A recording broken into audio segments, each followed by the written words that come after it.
Hello friends, welcome to GK mind game. ಪ್ರಶ್ನೆಗಳ ಸಂಪೂರ್ಣ ಮಾಹಿತಿಗಾಗಿ ವಿಡಿಯೋನ ಎಲ್ಲೂ ಸ್ಕಿಪ್ ಮಾಡದೆ ಕಂಪ್ಲೀಟ್ ಆಗಿ ನೋಡಿ.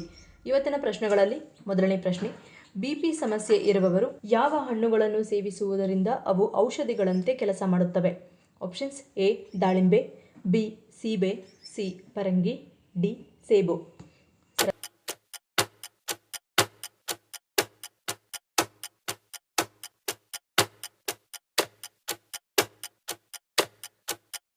ಉತ್ತರ ಆಪ್ಷನ್ ಎ ಮತ್ತು ಬಿ.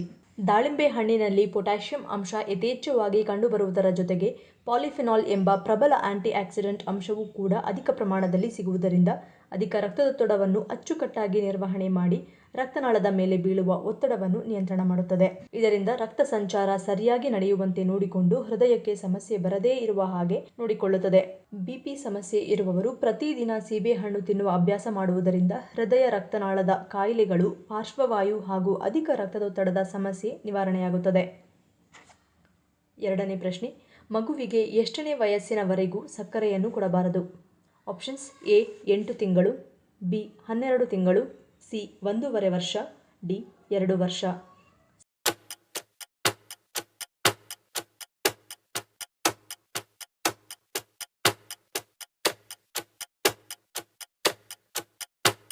ಸರಿಯಾದ ಉತ್ತರ ಆಪ್ಷನ್ ಬಿ 12 ತಿಂಗಳು. 6 ರಿಂದ 12 ತಿಂಗಳ ವಯಸ್ಸಿನ ಮಕ್ಕಳಿಗೆ ಸಕ್ಕರೆ ಭರಿತ ಆಹಾರಗಳನ್ನು ನೀಡಲೇಬಾರದು. 12 ತಿಂಗಳ ವಯಸ್ಸಿನ ನಂತರ ಮಗುವಿನ ಆಹಾರಕ್ಕೆ ಸಕ್ಕರೆ ಸೇರಿಸುವುದು ಸುರಕ್ಷಿತವೆಂದು ಪರಿಗಣಿಸಲಾಗುತ್ತದೆ. ಸಕ್ಕರೆ ಮತ್ತು ಸಿಹಿ ಕಾರಕಗಳನ್ನು ಪರಿಚಯಿಸಲು 2 ವರ್ಷಗಳವರೆಗೂ ಕಾಯುವುದು ಉತ್ತಮವಾಗಿದೆ. ಸಕ್ಕರೆಗೆ ಮೊದಲೇ ಒಡ್ಡಿಕೊಳ್ಳುವುದರಿಂದ ನಿಮ್ಮ ಮಗು ತಿನ್ನಲು ಆಸಕ್ತಿ ಹೊಂದಿರುವ ಆಹಾರಗಳನ್ನು ವೈವಿಧ್ಯತೆಯನ್ನು ಕಡಿಮೆ ಮಾಡುತ್ತದೆ, ಬೊಜ್ಜು ಮತ್ತು ಟೈಪ್ 2 ಮಧುಮೇಹದ ಅಪಾಯವನ್ನು ಹೆಚ್ಚಿಸುತ್ತದೆ ಮತ್ತು ಹೃದಯ ರಕ್ತನಾಳದ ಆರೋಗ್ಯದ ಮೇಲೆ ನಕಾರಾತ್ಮಕ ಪರಿಣಾಮವನ್ನು ಬೀರುತ್ತದೆ. ಮೂರನೇ ಪ್ರಶ್ನೆ, ಹೆಚ್ಚು ನಿದ್ರೆ ಮಾಡುವುದರಿಂದ ನಮ್ಮ ದೇಹಕ್ಕೆ ಏನಾಗುತ್ತದೆ? ಆಪ್ಷನ್ಸ್: ಎ ಚರ್ಮ ಸಮಸ್ಯೆ, ಬಿ ತೂಕ ಹೆಚ್ಚು, ಸಿ ಹೃದಯ ಸಮಸ್ಯೆ, ಡಿ ಮೇಲಿನ ಎಲ್ಲವೂ.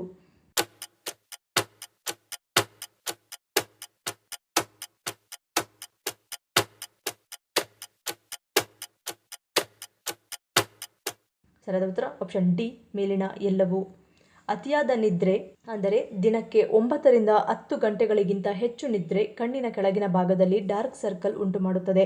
ಹಾಗೆಯೇ ಸಾಕಷ್ಟು ನಿದ್ರೆಯು ಚರ್ಮವು ತೆಳುವಾಗಿ ರಕ್ತನಾಳಗಳು ಗೋಚರಿಸಬಹುದು ಮತ್ತು ದಿನಕ್ಕೆ 5 ಗಂಟೆಗಳಿಗಿಂತ ಕಡಿಮೆ ನಿದ್ರೆ ಮಾಡುವವರು ವೇಗವಾಗಿ ತೂಕವನ್ನು ಹೆಚ್ಚಿಸುತ್ತಾರೆ ಮತ್ತು ಬೊಜ್ಜು ಹೊಂದುವ ಸಾಧ್ಯತೆ ಹೆಚ್ಚಾಗಿರುತ್ತದೆ. ಅದೇ ರೀತಿ ದಿನಕ್ಕೆ 9 ಗಂಟೆಗಳಿಗಿಂತ ಹೆಚ್ಚು ಕಾಲ ನಿದ್ರಿಸುವವರ ತೂಕ ಹೆಚ್ಚಾಗುವ ಸಾಧ್ಯತೆ ಹೆಚ್ಚಾಗಿರುತ್ತದೆ ಮತ್ತು ದಿನಕ್ಕೆ 9 ರಿಂದ 11 ಗಂಟೆಗಳ ಕಾಲ ನಿದ್ರಿಸುವ ವ್ಯಕ್ತಿಗಳು ಅಪಧಮನಿ ಕಾಠಿಣ್ಯದ ಹೃದ್ರೋಗವನ್ನು ಹೊಂದುವ ಸಾಧ್ಯತೆ ಇರುತ್ತದೆ. ನಾಲ್ಕನೇ ಪ್ರಶ್ನೆ, ಸೂರ್ಯನಲ್ಲಿರುವ ಜಲಜನಕದ ಪ್ರಮಾಣ ಎಷ್ಟು? ಆಪ್ಷನ್ಸ್: ಎ 25ರಷ್ಟು, ಬಿ 50ರಷ್ಟು, ಸಿ 71ರಷ್ಟು, ಡಿ 15ರಷ್ಟು.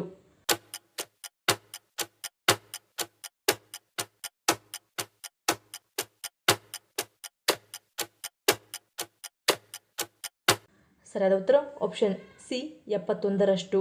ಸೂರ್ಯನಲ್ಲಿ 71% ಜಲಜನಕದ ಪ್ರಮಾಣವಿರುತ್ತದೆ. ಐದನೇ ಪ್ರಶ್ನೆ, ಯಾವ ಅಭ್ಯಾಸ ಹೃದಯದ ಆರೋಗ್ಯವನ್ನು ಕಾಪಾಡಲು ಸಹಾಯ ಮಾಡುತ್ತದೆ?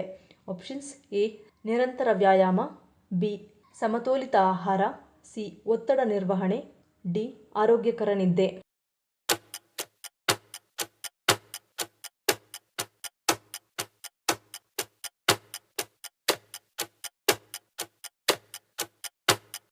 ಸರಿಯಾದ ಉತ್ತರ ಈ ಮೇಲಿನ ಎಲ್ಲವೂ.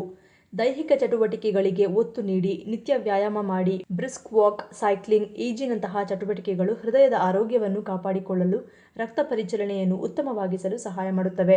ಸಮತೋಲಿತ ಆಹಾರ ಅಂದರೆ ಹಣ್ಣುಗಳು, ತರಕಾರಿಗಳು, ಧಾನ್ಯವನ್ನು ಹೆಚ್ಚು ಸೇವನೆ ಮಾಡುವುದು, ಸಂಸ್ಕರಿಸಿದ ಆಹಾರ, ಕೊಬ್ಬಿನಾಂಶವಿರುವ ಆಹಾರ ಸೇವನೆ ಕಡಿಮೆ ಮಾಡುವುದು, ರಕ್ತನಾಳಗಳನ್ನು ಉತ್ತಮವಾಗಿ ಇರಿಸಿಕೊಳ್ಳುವ ಮೂಲಕ ಹೃದ್ರೋಗ ಸಮಸ್ಯೆಗಳನ್ನು ತಗ್ಗಿಸಬಹುದು ಮತ್ತು ಅಧಿಕ ಒತ್ತಡವು ಹೃದಯದ ಸಮಸ್ಯೆಗೆ ಕಾರಣವಾಗಬಹುದು. ಹೀಗಾಗಿ ಒತ್ತಡ ನಿಭಾಯಿಸುವ ಜಾಣ್ಮೆಯನ್ನು ಬೆಳೆಸಿಕೊಳ್ಳಿ ಹಾಗೂ ಧ್ಯಾನ, ಯೋಗ, ಸುದೀರ್ಘ ಉಸಿರಾಟದ ಅಭ್ಯಾಸ, ಖುಷಿ ನೀಡುವ ಚಟುವಟಿಕೆಗಳಲ್ಲಿ ತೊಡಗಿಸಿಕೊಳ್ಳುವುದರಿಂದ ಹೃದಯದ ಅಪಾಯವನ್ನು ಕಡಿಮೆ ಮಾಡಿಕೊಳ್ಳಬಹುದು.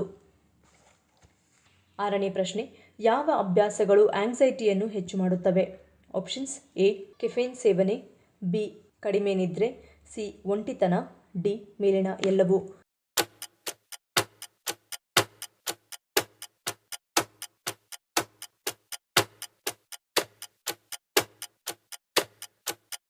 ಸರಿಯಾದ ಉತ್ತರ ಆಪ್ಷನ್ ಡಿ ಮೇಲಿನ ಎಲ್ಲವೂ. ಅಧಿಕ ಕೆಫೇನ್ ಸೇವನೆ ಆಂಗ್ಸೈಟಿಯನ್ನು ಅಧಿಕವಾಗಿಸಬಹುದು.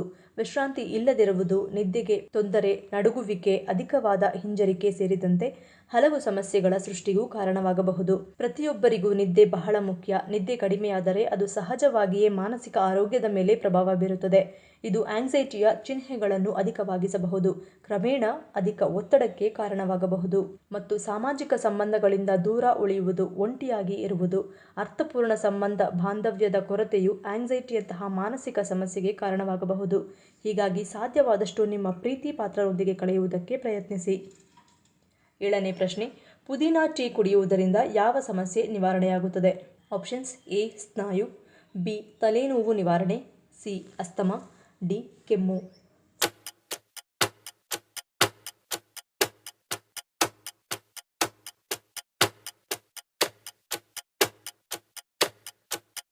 ಸರಿಯಾದ ಉತ್ತರ ಆಪ್ಷನ್ ಎ ಮತ್ತು ಬಿ. ಪುದೀನಾ ಚಹಾವು ಕೆಫೀನ್ ಅನ್ನು ಹೊಂದಿರದ ನೈಸರ್ಗಿಕ ಪಾನೀಯವಾಗಿದ್ದು ದಿನದ ಯಾವುದೇ ಸಮಯದಲ್ಲೂ ಸೇವಿಸಲು ಯೋಗ್ಯವಾಗಿದೆ. ಇದು ಸ್ನಾಯುಗಳ ವಿಶ್ರಾಂತಿ ಮತ್ತು ನೋವು ನಿವಾರಕವಾಗಿ ನಿರ್ವಹಿಸುತ್ತದೆ ಹಾಗೂ ಕೆಲವು ತಲೆನೋವು ರೋಗ ಲಕ್ಷಣಗಳನ್ನು ನಿವಾರಿಸುತ್ತದೆ. ಆಹ್ಲಾದಕರ ಪರಿಮಳದ ಜೊತೆಗೆ ಪುದೀನಾವು ಆಂಟಿಬ್ಯಾಕ್ಟೀರಿಯಲ್ ಗುಣಲಕ್ಷಣಗಳನ್ನು ಹೊಂದಿದೆ. ಇದು ಹಲ್ಲಿನ ಫ್ಲೇಕ್ ಅನ್ನು ಉಂಟುಮಾಡುವ ಸೂಕ್ಷ್ಮ ಜೀವಿಗಳನ್ನು ಕೊಲ್ಲಲು ಸಹಾಯ ಮಾಡುತ್ತದೆ ಮತ್ತು ಉಸಿರಾಟವನ್ನು ಸುಧಾರಿಸುತ್ತದೆ ಹಾಗೂ ಇದರ ಎಲೆಗಳಿಂದ ಬಿಡುಗಡೆಯಾದ ನೈಸರ್ಗಿಕ ಮೆಂಥಾಲ್ ಎಣ್ಣೆಯ ಆವಿಗಳು ಉದ್ವಿಗ್ನ ಕಪಾಲದ ಸ್ನಾಯುಗಳನ್ನು ವಿಶ್ರಾಂತಿ ಮಾಡಲು ಸಹಾಯ ಮಾಡುತ್ತವೆ. 8ನೇ ಪ್ರಶ್ನೆ, ಬಾಳೆ ಎಲೆಯಲ್ಲಿ ಊಟ ಮಾಡುವುದರಿಂದ ನಮ್ಮ ಆರೋಗ್ಯದ ಮೇಲೆ ಯಾವ ರೀತಿಯ ಪರಿಣಾಮವನ್ನು ಬೀರುತ್ತದೆ? ಆಪ್ಷನ್ಸ್: ಎ ಜೀರ್ಣಶಕ್ತಿ ವೃದ್ಧಿ, ಬಿ ವಿಟಮಿನ್ಸ್ ಲಭ್ಯ, ಸಿ ಬಿಪಿ ನಿಯಂತ್ರಣ, ಡಿ ಆರೋಗ್ಯಕರ.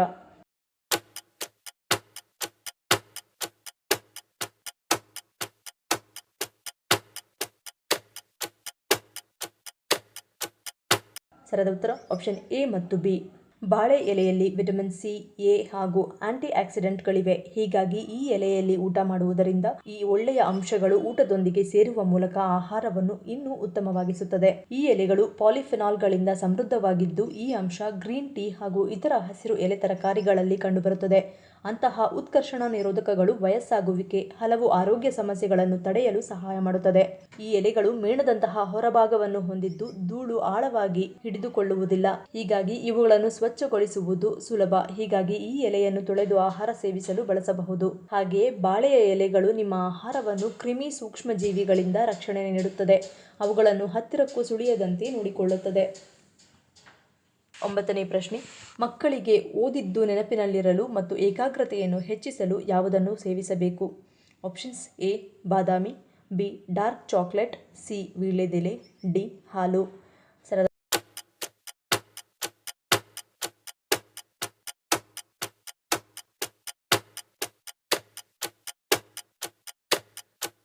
ಸರಿಯಾದ ಉತ್ತರ ಆಪ್ಷನ್ ಬಿ ಡಾರ್ಕ್ ಚಾಕ್ಲೇಟ್.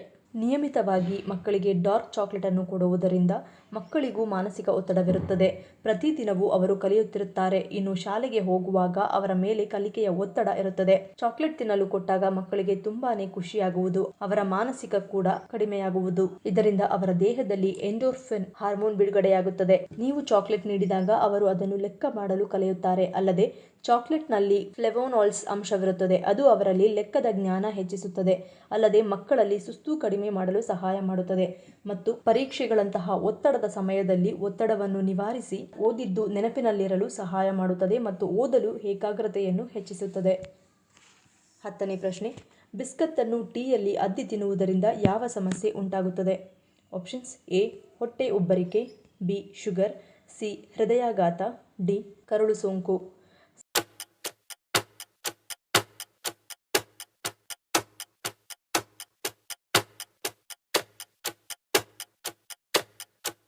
ಸರಿಯಾದ ಉತ್ತರ ಈ ಮೇಲಿನ ಎಲ್ಲವೂ.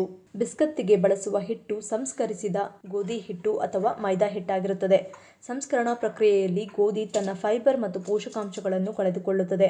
ಇದು ನಿಮ್ಮ ಜೀರ್ಣಾಂಗ ವ್ಯೂಹದ ಮೇಲೆ ಭಾರವನ್ನು ಹೆಚ್ಚಿಸುತ್ತದೆ ಮತ್ತು ಉಬ್ಬುವುದು, ಗ್ಯಾಸ್, ಮಲಬದ್ಧತೆ ಕೂಡ ಉಂಟಾಗುತ್ತದೆ. ಬಿಸ್ಕತ್ತಿನಲ್ಲಿ ಹೆಚ್ಚಿನ ಪ್ರಮಾಣದ ಸಕ್ಕರೆ ಇರುವುದರಿಂದ ಹೆಚ್ಚಿನ ಕ್ಯಾಲೋರಿಗಳನ್ನು ಹೊಂದಿರುತ್ತದೆ. ಅಪರೂಪಕ್ಕೊಮ್ಮೆ ಇದನ್ನು ತಿನ್ನಬಹುದು. ಆದಾಗ್ಯೂ ದಿನವೂ ತಿನ್ನುವುದರಿಂದ ರಕ್ತದಲ್ಲಿನ ಸಕ್ಕರೆಯ ಮಟ್ಟದ ಮೇಲೆ ಪರಿಣಾಮ ಬೀರುತ್ತದೆ ಮತ್ತು ಇವುಗಳನ್ನು ಬಿಸ್ಕತ್ ಅನ್ನು ಹೆಚ್ಚು ದಿನಗಳ ಕಾಲ ಬಾಳಿಕೆ ಬರಲು ಬಳಸಲಾಗುತ್ತಿದ್ದು, ಟ್ರಾನ್ಸ್ ಕೊಬ್ಬು ಹೆಚ್ಚಿದ LDL ಅಥವಾ ಕೆಟ್ಟ ಕೊಲೆಸ್ಟ್ರಾಲ್, ಹೃದಯ ರಕ್ತನಾಳದ ಕಾಯಿಲೆಗಳು ಮತ್ತು ಮಧುಮೇಹದ ಅಪಾಯವನ್ನು ಹೆಚ್ಚಿಸುತ್ತವೆ. ಈ ಪ್ರಶ್ನೆಗಳಲ್ಲಿ ನೀವು ಎಷ್ಟು ಪ್ರಶ್ನೆಗಳಿಗೆ ಸರಿ ಉತ್ತರವನ್ನು ಕೊಟ್ಟರೆ ಅನ್ನೋದನ್ನು ಕಮೆಂಟ್ ಮಾಡಿ ತಿಳಿಸಿ. ಈ ವಿಡಿಯೋ ನಿಮ್ಗೆ ಇಷ್ಟ ಆಗಿದ್ರೆ ಮರೀದೆ ಲೈಕ್ ಮಾಡಿ, ಶೇರ್ ಮಾಡಿ, ಸಬ್ಸ್ಕ್ರೈಬ್ ಮಾಡಿ. ನನ್ನ ಚಾನಲ್ನ ಇನ್ನೂ ಸಬ್ಸ್ಕ್ರೈಬ್ ಮಾಡಿದೆ ಹಾಗೆ ವಿಡಿಯೋಸ್ ನೋಡ್ತಿದ್ರೆ ಪ್ಲೀಸ್ ಸಬ್ಸ್ಕ್ರೈಬ್ ಮಾಡಿ, ಸಪೋರ್ಟ್ ಮಾಡಿ. ಮತ್ತೊಂದು ಇಂಟ್ರೆಸ್ಟಿಂಗ್ ವಿಡಿಯೋದೊಂದಿಗೆ ಸಿಗ್ತೀನಿ. Until love you all, take care.